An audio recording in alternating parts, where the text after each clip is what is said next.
The day my mail-order bride arrived, the sky was burning. She stepped off the ship covered in bruises and whispered my name before I even said a word. That's when I realized this wasn't a marriage. It was the beginning of a war.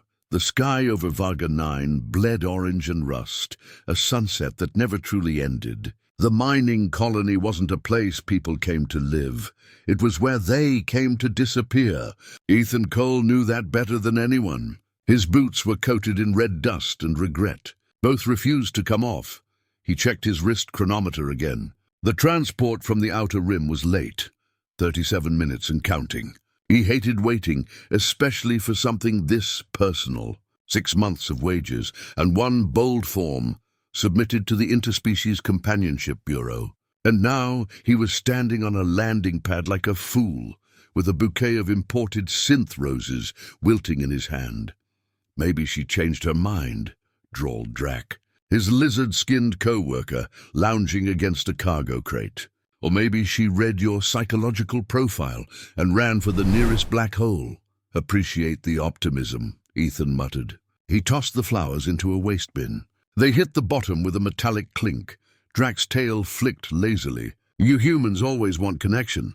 Try a pet instead. Less paperwork. Before Ethan could answer, the air trembled. A roar ripped through the haze as a small transport punched through the clouds, trailing smoke and blue plasma. It wobbled, fighting gravity, then slammed down on the pad hard enough to make the ground shudder. Subtle landing, Drac said. Very romantic. The ship's hull hissed and steamed. Emergency lights blinked in erratic pulses. No crew disembarked. For a moment, Ethan thought he'd been scammed, until the hatch cracked open with a tortured groan. A figure staggered out, silhouetted by the interior glow. She was slender, almost fragile, wrapped in torn metallic fabric that shimmered like liquid glass. When she stepped into the open air, Ethan forgot how to breathe. Her skin was a cool shade of blue, faintly luminescent, and her silver-white hair clung to her face in wild strands. But beauty wasn't what froze him. It was the bruises. Deep, violent, fresh, he ran forward. "Hey, easy! You're hurt." She tried to speak, but her voice was a rasp of static. Her knees buckled, and he caught her before she hit the metal floor. For a second, their eyes met, bright as winter sunlight. She whispered something that sounded like, "Captain." Ethan stiffened. "You've got the wrong guy." Drac hurried over, scanning with a handheld med tool. "Her vitals are crashing. Get her inside." They carried her to Ethan's quarters, a cramped metal box pretending to be an apartment. He laid her on his bunk while Drac injected a stabilizer. The alien woman twitched once, then went still, breathing shallowly. "What the hell happened to her?" Ethan asked. Drac's frilled head tilted. "Judging by those burns, she's been through a plasma storm or a beating. Maybe both." And he peered closer. "These marks are patterned. Not random. Meaning someone tagged her like property." Ethan felt his stomach tighten. He glanced at the identification tag around her neck. The inscription shimmered. Tarin, Asset 9, asset, not passenger, not person. Outside, alarms howled as the damaged ship was towed toward the scrapyard. Ethan leaned against the wall, trying to piece together the situation. He'd ordered companionship, not a crime scene. Drac wiped his claws on a rag. "I'm heading to maintenance before the boss notices that wreck. You should report this to the administrator." Ethan shook his head. "Not yet. Whoever did this might still be out there. If she's running from something, the last thing she needs is paperwork." Drac smirked. "You're either noble or stupid. Probably both." When the door shut behind his friend, the room fell quiet except for the faint hum of the colony's oxygen vents. Ethan sat beside the bed, studying her face. The bruises looked almost unreal against that pale blue skin. What kind of world created someone like this and then broke her? Her fingers twitched, eyes fluttered open. "Where am I?" "Varga 9, mining colony." He tried to keep his voice calm. "I'm Ethan Cole. You're safe now." She blinked slowly, confusion and fear crossing her expression. "No one is safe," she whispered. "Not while they can still find me." "Who's they?" Instead of answering, she tried to sit up. Pain flickered across her face, and she fell back with a gasp. A faint glow pulsed beneath her collarbone, something mechanical, embedded under the skin. Ethan saw it and froze. "That's tech." Military grade, her lips trembled. If it activates, you'll all die. The lights in the room flickered once, as if to punctuate her words. Outside, thunder rolled across the barren plains. Ethan swallowed hard. He didn't know who this woman really was, but one thing was clear. Whatever secret she carried, it had just landed in his lap. He looked at the bruised stranger lying in his bed and muttered, half to himself, "So much for an easy relationship." From somewhere in the walls, the colony's intercom crackled alive with static, a distorted voice repeating a single phrase. "Asset 9 located." Ethan's blood ran cold. The search had already begun. Morning never really came on Varga 9. The red haze just shifted from dark rust to dull copper. Inside Ethan's quarters, the air smelled faintly of metal and antiseptic. The alien woman lay motionless on his cot, the faint shimmer under her skin flickering like a dying star. Ethan hadn't slept. He sat at the edge of the bed, staring at the glowing implant in her chest. The hum of the colony outside felt distant, unreal. He'd been through war zones quieter than this silence. When she stirred, he almost dropped the mug of recycled coffee in his hands. Her eyes opened, icy silver, focused and uncertain. "You're awake," he said softly. "How do you feel?" "Like I lost a fight with a meteor."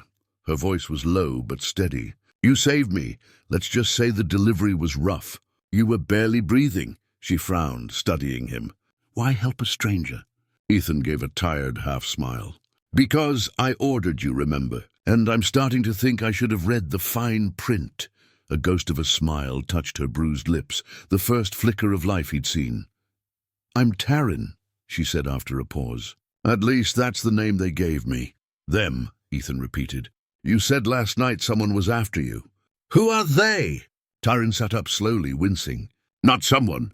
Something bigger. The Hegemony's genetics division. They created me. For a purpose I escaped before they could finish." Ethan blinked. "Created? As in, I'm not natural, half human, half Cathari. An experiment designed to manipulate resonance fields, control energy, emotions, even memories." She spoke calmly, as if reciting facts she hated. Her gaze drifted to her hands. "That implant you saw, if they activate it, it turns me into a signal. A beacon. For what? For planetary detonation." Ethan exhaled sharply. "You're telling me there's a bomb inside you?" "A key," she corrected. "To one," Drax's voice came from the doorway before Ethan could respond. "You two are terrible at small talk." He ducked inside, scales catching the dim light. "So, are we keeping the mystery woman or turning her in before the entire colony explodes?" Taryn eyed him warily. "He's your friend." "Unfortunately," Ethan said. "Drac, this is Taryn. Taryn, this is Drac, the voice of reason when he's not hungry." Drac flicked his tongue. "I'm always hungry." He glanced at Taryn's glowing chest, also mildly concerned. "That's military tech, Ethan. You sure about hiding her here?" Ethan's jaw tightened. "No, but if the people chasing her built that thing, turning her in sounds worse." Drax sighed. "Fine, I'll check if anyone's sniffing around. But if my scales get melted, I'm haunting you." When he left, the room fell quiet again. Taryn watched Ethan with a mix of curiosity and sadness. "You don't trust easily," she said. "Comes with being alive this long," he replied. "I fought for the Alliance once. Saw what the hegemony does to planets that don't fall in line. They call it peacekeeping." Her expression softened. "Then you already know why I ran." Ethan looked away. "I also know running doesn't last forever." She studied him. "You think I should surrender?" "I think," he said slowly, "that you deserve more than being hunted like a stolen object. But if we don't figure out how that implant works, they'll find you, and they'll kill everyone between here and orbit doing it." Taryn hesitated, then reached for his hand. Her skin was cool and surprisingly soft. "You don't even know me." "Yeah," he said, "but you crash-landed into my life." "That counts for something." A faint hum interrupted them. The lights flickered, followed by a low alarm. Ethan jumped up. "That's the outer perimeter sensor." Drax's voice crackled through the comm. "Ethan, you've got incoming. 2 shuttles, no clearance codes. And they're armed." Taryn's face went pale. "They found me." "Then we move," Ethan said, grabbing his sidearm. Back door leads to the maintenance tunnels. She stood shakily, every movement deliberate. If they catch me alive, they'll use me to activate the weapon. If that happens, he cut her off. Then I'll stop them. You just stay breathing. As they slipped into the corridor, the distant thud of landing gear echoed through the colony. Shadows danced across the metal walls, red lights pulsing like a heartbeat. They ran through the narrow tunnels, boots echoing. Taryn stumbled once. Ethan caught her, his hands steady against her waist. Even through fear, something in that touch felt real, human. Drac waited near a junction, holding 2 rebreather masks. Security's on lockdown.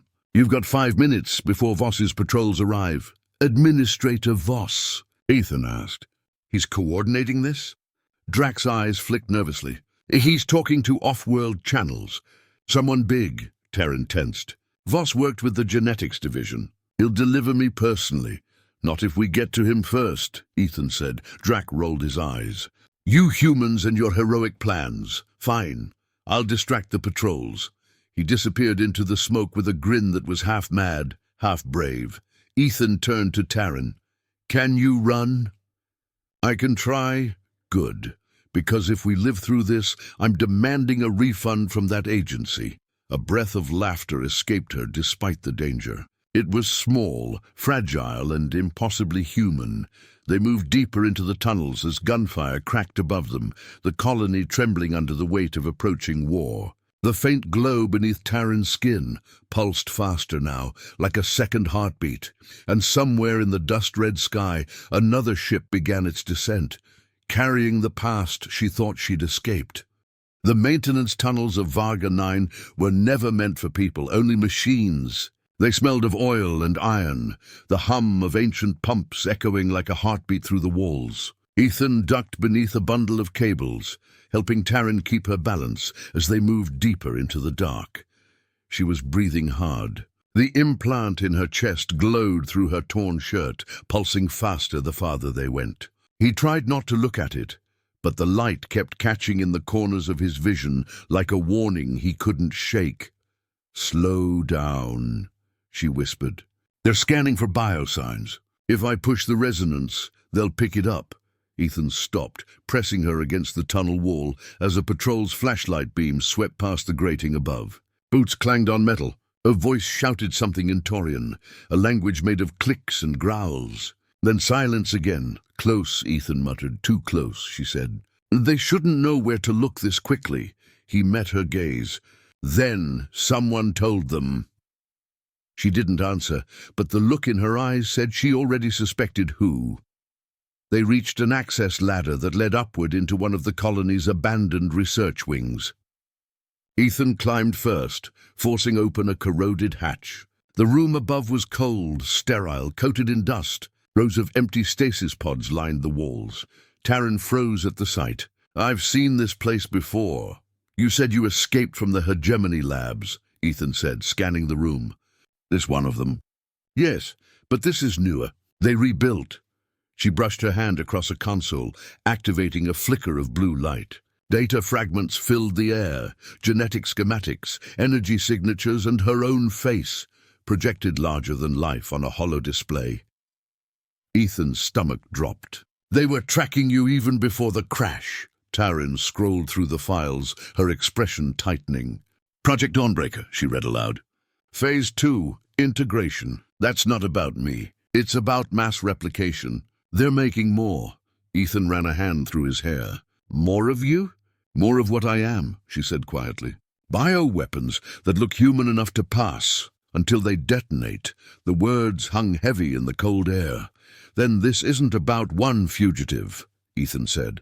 It's about wiping out whoever they can't control. Before she could reply, a door hissed open across the lab. A figure stepped in, Administrator Seren Voss, polished uniform gleaming under flickering lights. Ethan Cole, Voss said smoothly. Always the hero. You could have sold her back and bought yourself a new life. Guess I'm sentimental, Ethan replied. You working with the hegemony now? Voss smiled faintly. I work with whoever pays for progress.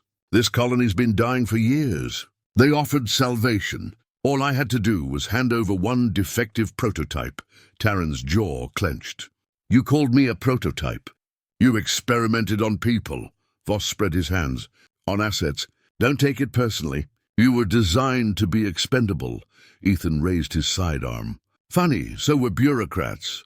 Before he could fire, the floor shook. A metallic roar filled the tunnels below, the sound of dropships landing. Voss smirked. You're out of time.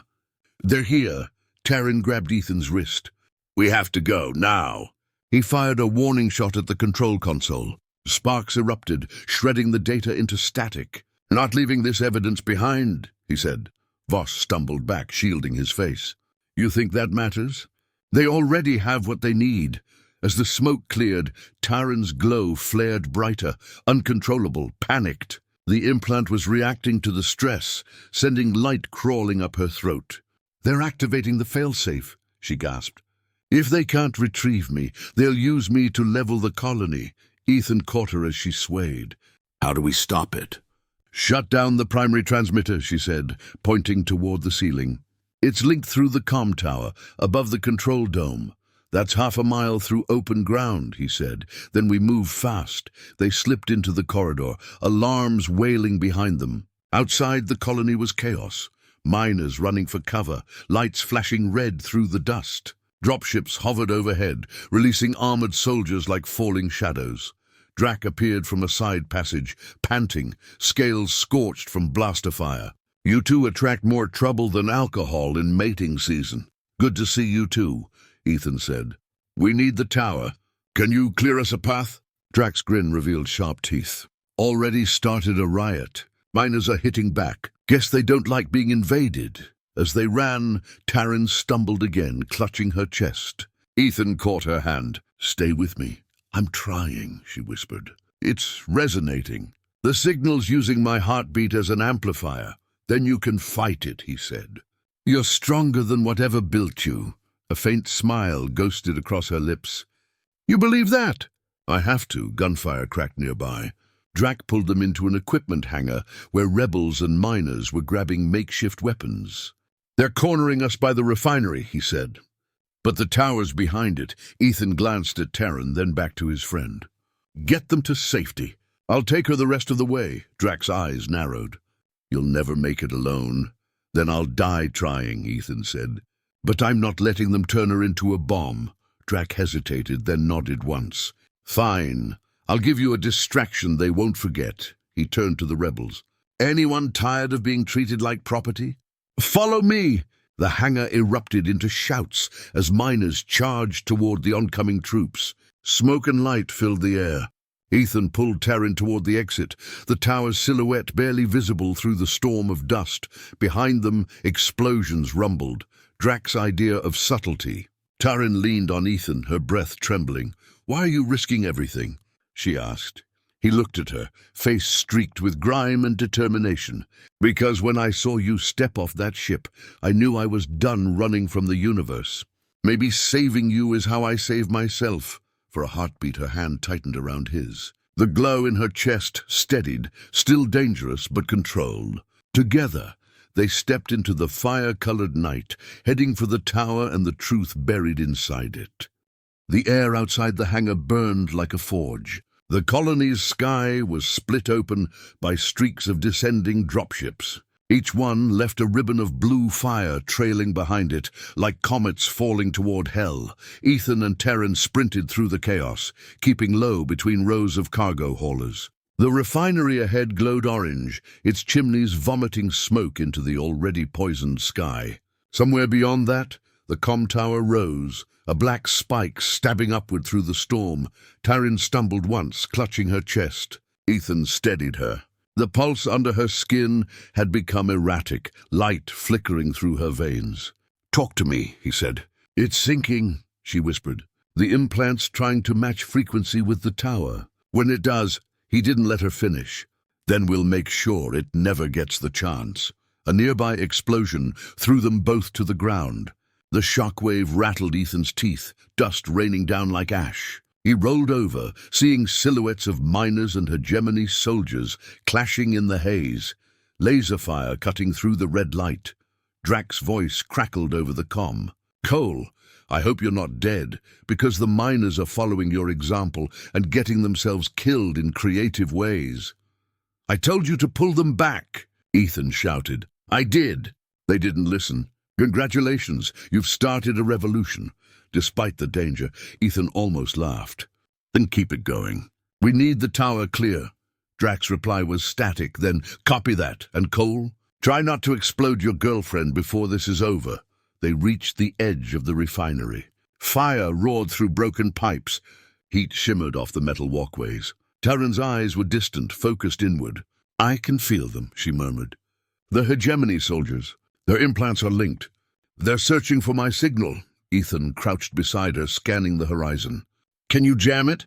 "Maybe, but if I push too hard, the feedback could—" He cut her off gently. "You're not dying on me. Not after everything." Her lips curved faintly. "You talk like you can stop me." "Try me," he said, and offered his hand. She took it. For a second, her glow dimmed, steadying to the rhythm of his heartbeat. Then she exhaled and pressed her palms to the ground. A shimmer rippled through the air, like heat waves bending light. All around them, enemy helmets flickered with static. Somewhere in the distance, someone shouted in confusion. "It's working," Ethan said. "For now," she replied, voice strained. "But they'll trace the distortion back to me soon. Then let's move."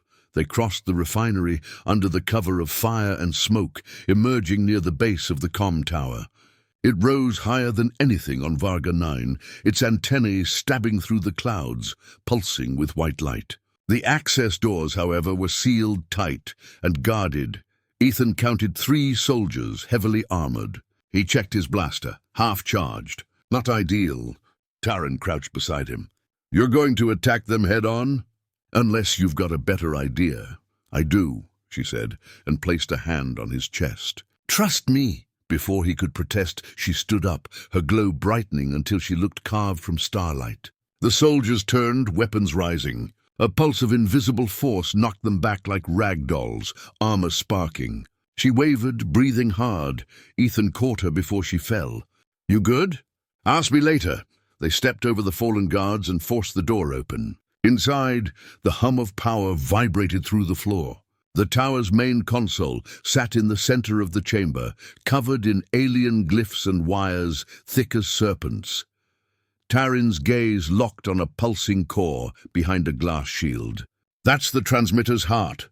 If I link to it, I can shut down the network, but I'll have to connect my neural implant directly. That sounds suicidal." "Only if I fail." Ethan hesitated. "Taryn," she smiled faintly. "I thought humans liked risk." He didn't answer. Instead, he stepped beside her and placed his hand over hers on the console. "Then we'll risk it together." Outside, thunder rolled again, not weather this time, but engines. Through the tower's viewport, Ethan saw a shadow blotting out the sky.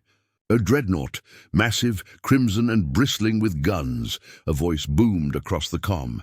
"This is Commander Rinkar of the Hegemony. Surrender the hybrid asset or your colony will be erased." Taryn froze. "That's him." "He built me." Ethan's pulse quickened. "Then let's make him regret it." He turned back to the console. "Tell me what to do." "Just hold this line stable," she said, sliding a series of switches. Energy surged through the room.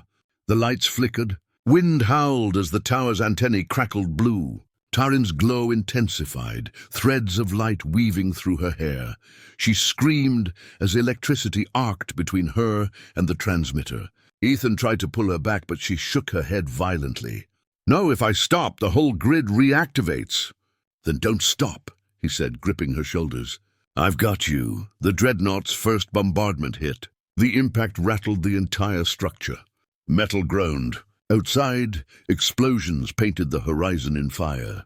Through the chaos, a new voice broke over the comm, Drax panting. "Cole!" Reinforcements just dropped out of FTL, ships with Alliance markings. Ethan blinked in disbelief. "Alliance? How the hell? Guess your little message from the last outpost reached someone." Drax shouted. "You've got backup, human. Try not to waste it." Below them, human and alien ships engaged in a furious ballet of light, streaks of plasma cutting across the sky. The colony shook under the duel.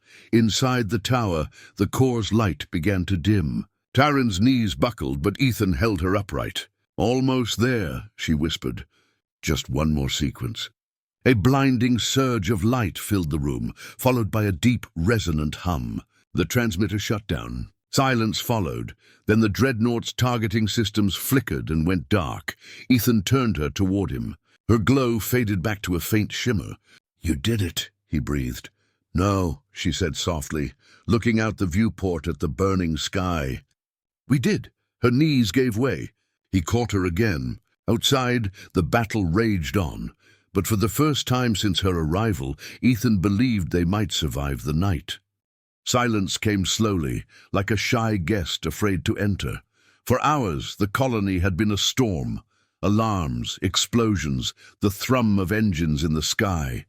Now the air felt different, thinner, softer, the kind of quiet that comes only after the universe decides to let you breathe again. Ethan stood at the tower's shattered viewport, staring at the smoldering landscape below.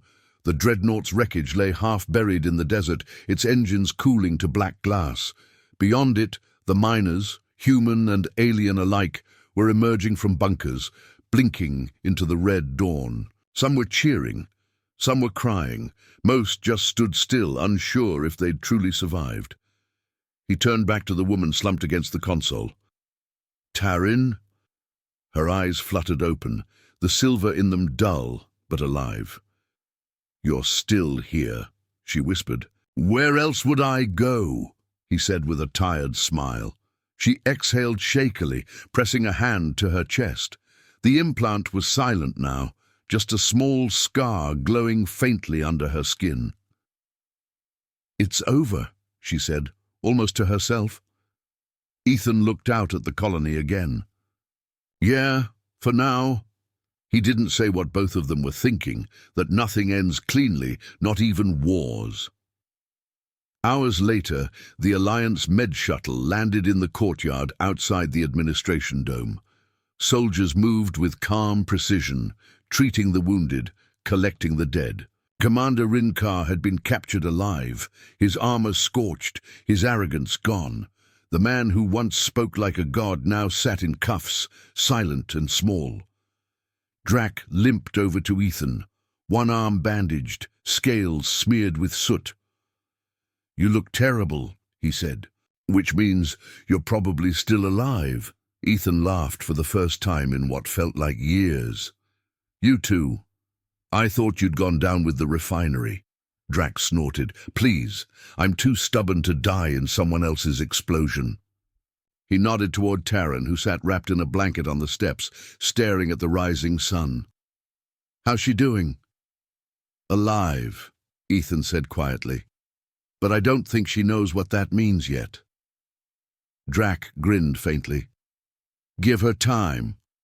Humans take decades to figure that out." He started to leave, then paused. "By the way, the Alliance captain wants to talk to you. Try not to punch anyone important." The captain, a stern woman with streaks of grey in her dark hair, met him near the medical tents. "Ethan Cole," she said, "you've made quite a mess." "Yeah, I get that a lot." Her lips twitched in something like a smile. "You transmitted classified hegemony data directly to Alliance Command. Without that, none of our ships would have made it here in time. So what happens now? We'll dismantle the remaining hegemony tech, free the colony from their contracts, and relocate anyone who wants to leave." She studied him. "As for you, Earth's offering a commendation, maybe even citizenship again." Ethan shook his head. "I don't need medals, just time." Her gaze softened. "Then take it." He found Taryn by the landing pad, her blanket pulled around her shoulders.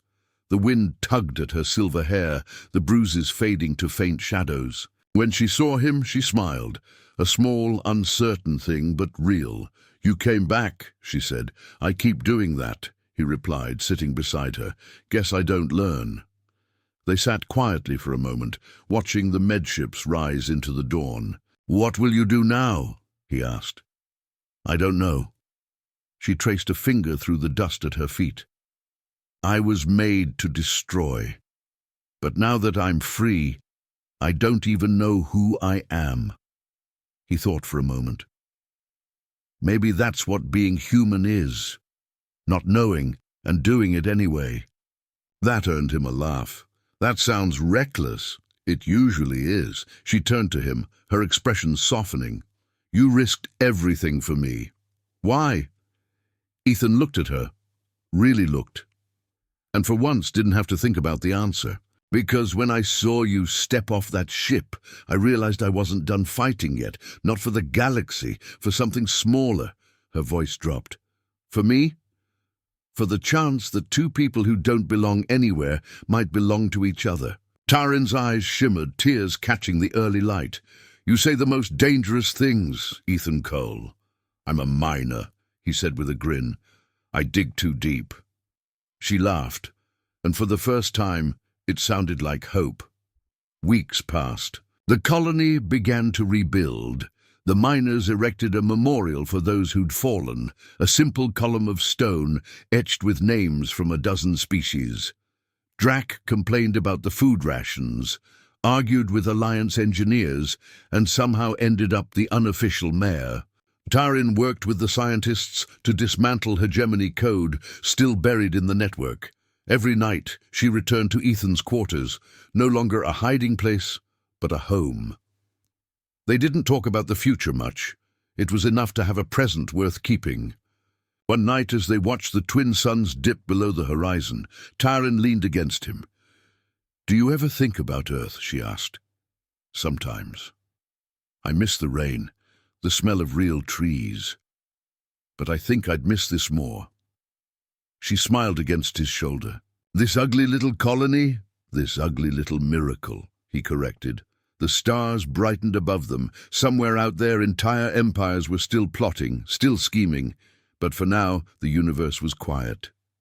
Taran reached up, tracing the scar on his jaw. "You know," she said softly, "for a man who just wanted a mail-order bride, you caused a lot of trouble." Ethan chuckled.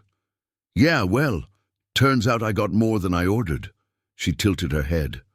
"Regrets?" He shook his head slowly. "Not a single one. They stayed like that until the lights of the colony dimmed and the world went still. And in that fragile silence between wars, between heartbeats, between everything they'd lost and everything they'd become, it finally felt like peace. In the ashes of war, we didn't find victory. We found each other. I ordered a bride to fill the silence of a lonely world, but she arrived carrying the heartbeat of a galaxy.